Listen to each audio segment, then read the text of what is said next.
Bienvenue à cette nouvelle page de l'actualité environnementale. Mesdames, Messieurs, bonsoir et voici les titres. 29 points de collecte des déchets solides seront installés à Dakar d'ici la fin du mois. Financé par le gouvernement sénégalais, ce projet vise à faire face au fort taux d'insalubrité que subit le pays. L'Afrique du Sud accueillera 1500 participants pour le 5e sommet africain de mobilité intelligente en octobre prochain.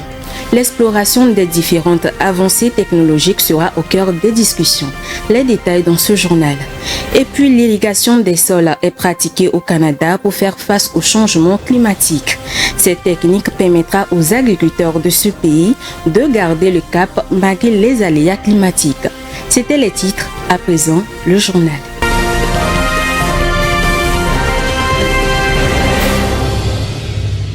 Le Sénégal fait face à une insalubrité croissante dans les rues de sa capitale Dakar.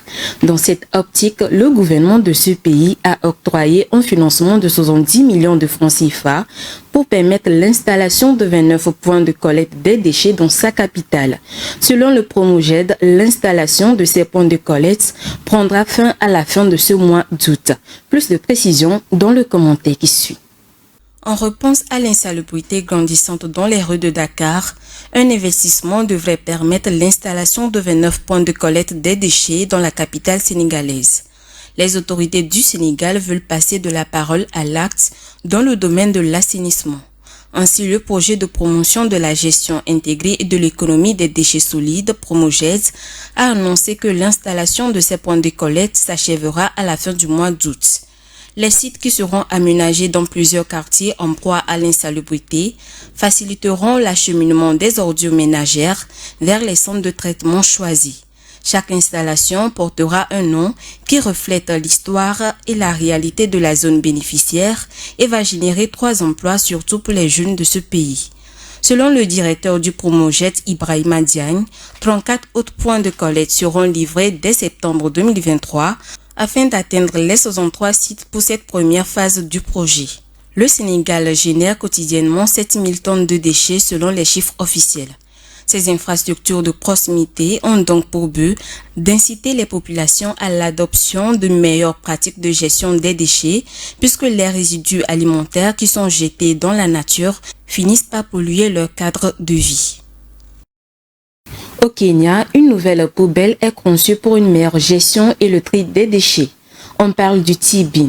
C'est une poubelle intelligente qui éduque les citoyens sur la façon de séparer les déchets à la source grâce à son écran. Plus d'explications dans ce commentaire de Rafitou Mbiriko. Au Kenya, la gestion des déchets constitue un grand défi, en particulier dans les communautés urbaines où la population augmente rapidement. Pour relever ce défi, des solutions urgentes sont nécessaires pour la meilleure gestion des déchets. C'est dans cette perspective qu'un système de tri et de gestion de déchets a été mis en place. Il s'agit de la T-Bin, qui signifie Tech Bin, qui est une poubelle intelligente. Elle est inventée par Eddie Gitonga, un écologiste passionné par les innovations qui catalysent des solutions aux problèmes auxquels sont confrontées les communautés. La T-Bin est une poubelle intelligente qui est censée éduquer les gens sur la façon de séparer les déchets à la source afin de minimiser 95% des déchets qui finissent dans les décharges et augmenter les activités de recyclage, ce qui sera un avantage économique pour nos jeunes et pour notre pays. Capable de gérer les déchets triés au niveau des ménages avec une bouche fermée complète de bout en bout, c'est une poubelle à énergie solaire équipée de 2 écrans LCD, d'un éclairage public, de capteurs de proximité, d'une surveillance en temps réel, d'une diffusion d'arômes et surtout d'une connexion Wi-Fi gratuite intégrée, ce qui permet d'éduquer les citoyens sur les meilleures méthodes de gestion des déchets. Une bonne stratégie par l'inventeur pour inciter les citoyens à l'utilisation de cette poubelle. Cette machine est très bien. Je la trouve vraiment intéressante et ce que je préfère, c'est qu'à chaque fois que je viens ici, je jette mes déchets sans payer et je bénéficie du Wi-Fi gratuit sans perturbation. La Tibina a été présentée depuis juillet 2021 dans un parc public et urbain à seulement 30 minutes en voiture de la capitale Nairobi. Selon l'inventeur, cette poubelle vise à améliorer les communautés urbaines et à rendre les villes kenyanes plus propres, plus saines et plus sûres. Du 1er au 4 octobre prochain, 1500 participants sont attendus en Afrique du Sud pour le 5e sommet africain de la mobilité intelligente. Il sera question d'explorer les avancées technologiques, les nouvelles solutions des startups qui combinent l'intelligence artificielle et l'Internet des objets. La province du Gauteng accueillera ce sommet à cause de son niveau ferroviaire et routier. Alessandra Dekambi. Les spécialistes africains du numérique et du transport se rencontrent à Johannesburg en Afrique du Sud pour le Smarter Mobility Africa Summit. Ça sera l'occasion pour les élus de faire un plaidoyer en faveur de l'accélération de la mobilité inclusive, écologique et durable sur le continent.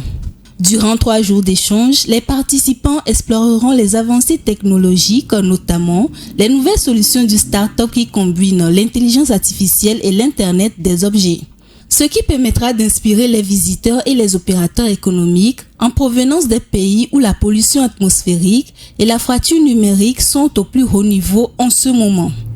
Il s'agit aussi de réduire considérablement les émissions de dioxyde de carbone pour améliorer la qualité de l'air et l'efficacité énergétique. Une mobilité plus intelligente favorise également un accès équitable au transport, contribuant à l'atteinte des objectifs de développement durable ODD, sur la réduction de la pauvreté, à l'amélioration de la santé et du bien-être.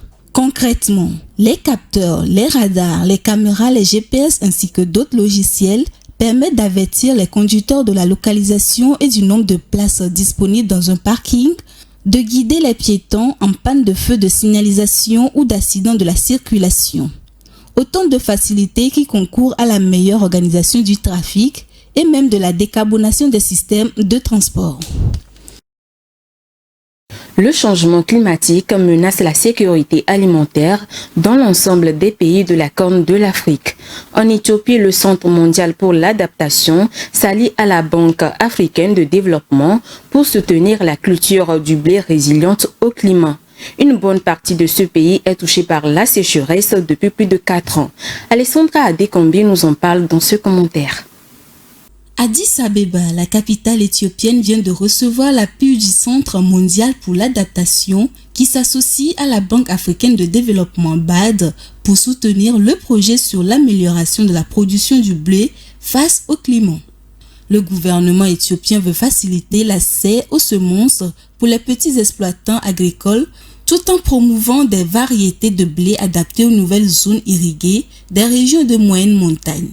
Il permettra également la réhabilitation, le développement et la gestion des systèmes d'irrigation existants par la réhabilitation et l'entretien des infrastructures, le désensablement, le drainage, l'extension des canaux.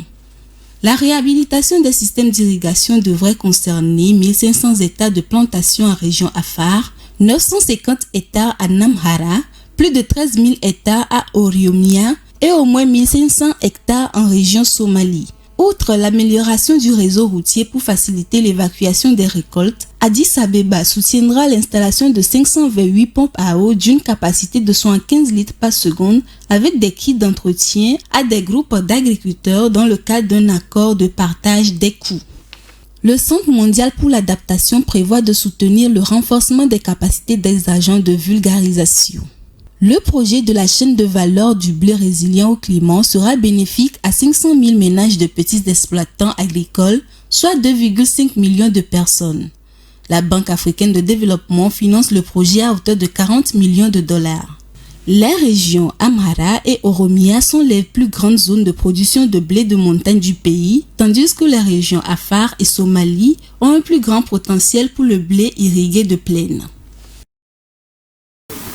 L'irrigation des cultures est une solution pour faire face au changement climatique. Ainsi, cette technique d'humidification des terres pourrait aider les agriculteurs du Canada à faire face au changement du climat ces dernières années.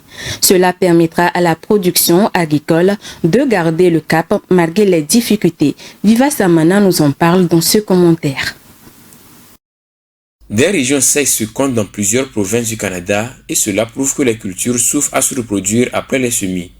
Néanmoins, les producteurs agricoles font pousser des cultures grâce à une série de petits arroseurs attachés à des tuyaux et alimentés par des moteurs électriques qui dispersent l'eau dans les champs. Ces systèmes d'irrigation se répandent un peu partout au Canada et permettent aux agriculteurs de continuer la production agricole malgré la sécheresse. Selon l'Alberta Water Portal Society, 625 000 hectares de terres sont irrigués dans la province occidentale canadienne. Cela ne représente que 5% du territoire agricole de la province et totalise 19% de la production agricole. Le directeur général du Broad River Irrigation District, Richard Phillips, estime qu'il y a des endroits où il n'y aurait pas de culture agricole sans l'irrigation. Plusieurs experts affirment qu'au cours des années les plus sèches de la normale, comme celle que connaît la province de l'Alberta, l'irrigation est souvent la seule chose qui empêche la catastrophe agricole à part entière. Richard Phillips estime que c'est une excellente assurance contre la sécheresse. Le besoin d'irriguer les sols devient de plus en plus grand avec la sécheresse qui s'installe depuis plusieurs années au Canada. Des fonds d'investissement colossaux sont débloqués pour remettre en état les anciens équipements d'irrigation et pour construire également des réservoirs de stockage d'eau pour une gestion efficiente de cette denrée vitale et indispensable. La région du lac Titicaca est durement frappée par la sécheresse, effet du changement climatique. Le niveau le plus haut du lac navigable du monde est aujourd'hui à 25 cm de son plus bas niveau historique. Les populations riveraines s'inquiètent de la situation car la baisse d'eau impacte sur leur activité, notamment la pêche. Rafi Tsoumbireko nous fait le point. Le lac Titicaca, l'un des plus grands lacs d'Amérique du Sud situé à la frontière entre la Bolivie et le Pérou, est frappé par une forte sécheresse, conséquence du changement climatique. Depuis 2 ans, les précipitations qui remplissent le lac entre décembre et mars sont plus faibles que d'habitude.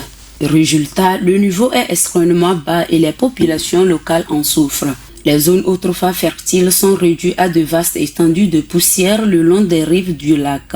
Il y a donc urgence pour l'étendue d'eau située à plus de 3807 mètres et 64 cm au-dessus du niveau de la mer, a souligné Lucia Walper, responsable de l'unité de prévision du Service national d'hydrologie et de météorologie.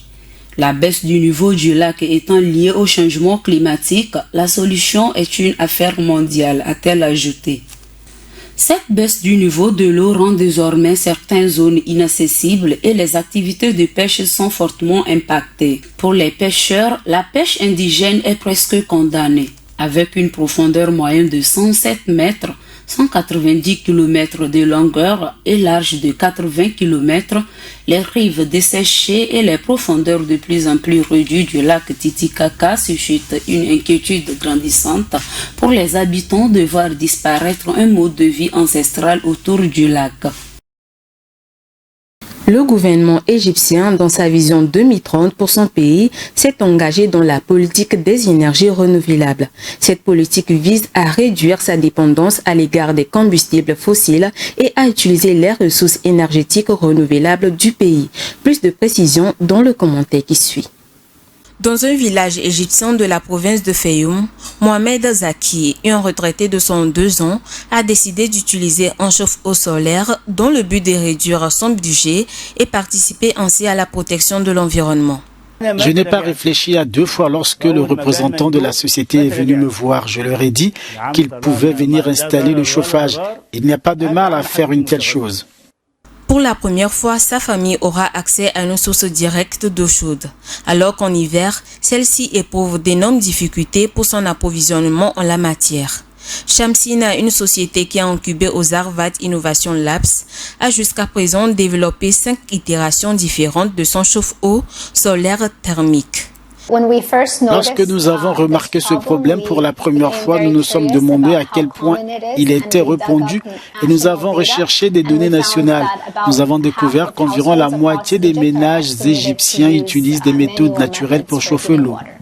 Selon la Banque mondiale, il y a 10 ans, 3 ménages égyptiens sur 4 dépendaient des bouteilles de butane, faute de raccordement au gaz naturel à faible coût.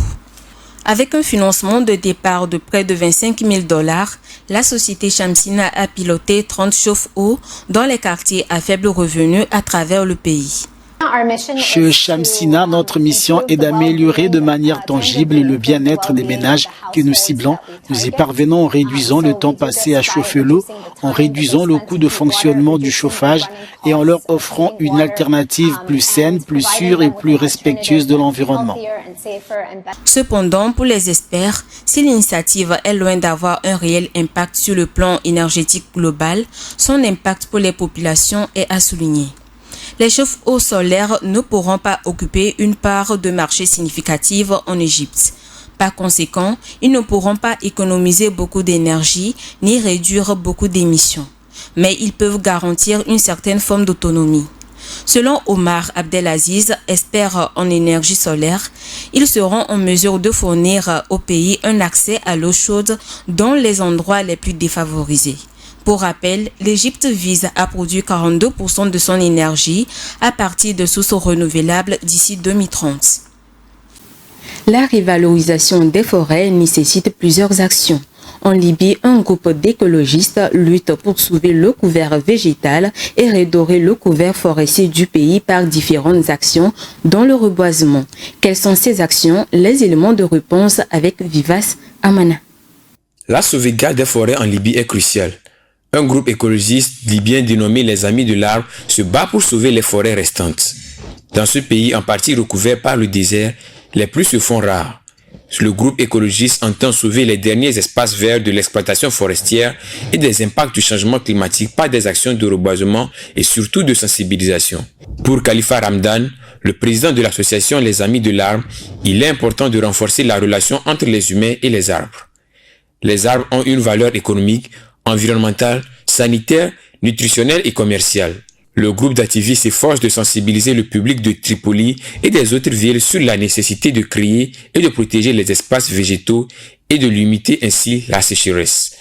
Composé essentiellement d'agronomes, d'horticulteurs et de bénévoles, le groupe vise à relancer un projet de ceinture verte qui s'est étiolé au cours des années de guerre.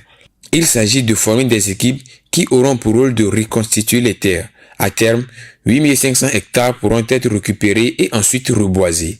La police agricole libyenne a recensé ces dernières années près de 1700 conflits impliquant des activités d'exploitation forestière non autorisées. Les autorités de ce pays, affaiblies par les rivalités et l'insécurité, peinent à assurer une gouvernance stable, particulièrement en matière de protection de l'environnement. Il faudra prendre des mesures nécessaires pour redorer la couverture forestière de ce pays de l'Afrique du Nord et contribuer à limiter les conséquences du changement climatique. Et c'est ainsi que se referme cette page de l'actualité environnementale. Merci de l'avoir suivi. Restez avec nous, nos programmes se poursuivent. Merci de votre fidélité. Très belle soirée à vous.